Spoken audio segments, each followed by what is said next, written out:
Right guys, so in today's video we're going to keep it simple. I'm not gonna go too much in all the settings that you can choose in there. I'm just gonna quickly show you where to find the export menu, what's gonna be the first export format that you should use, and then just feel free to try for yourself and find out what's gonna work the best for you. Right, so let's jump into it, yeah?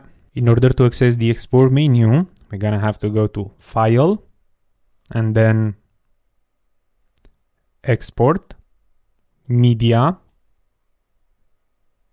This is where we're going to have the export settings, or the export menu. What I will advise you, at least as first, start with an H.264. You can either use the presets at match source, which is a high bitrate, or second option will be to export it for YouTube directly in 2160p. It's gonna be a 4K ultra wide HD.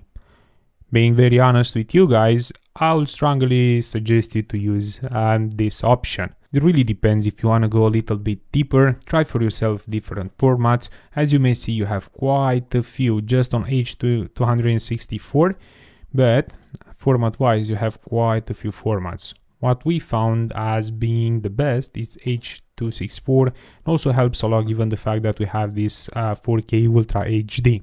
What you want to do next is making sure you are going to have the right name and also the right folder. If you click on the name itself, you will be able to see what's going to be the export folder and also what's going to be the export name. Feel free to change it, and then feel free to save it.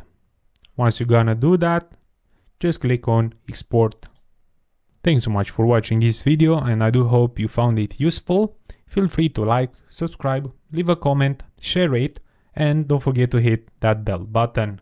Enjoy the rest of the day.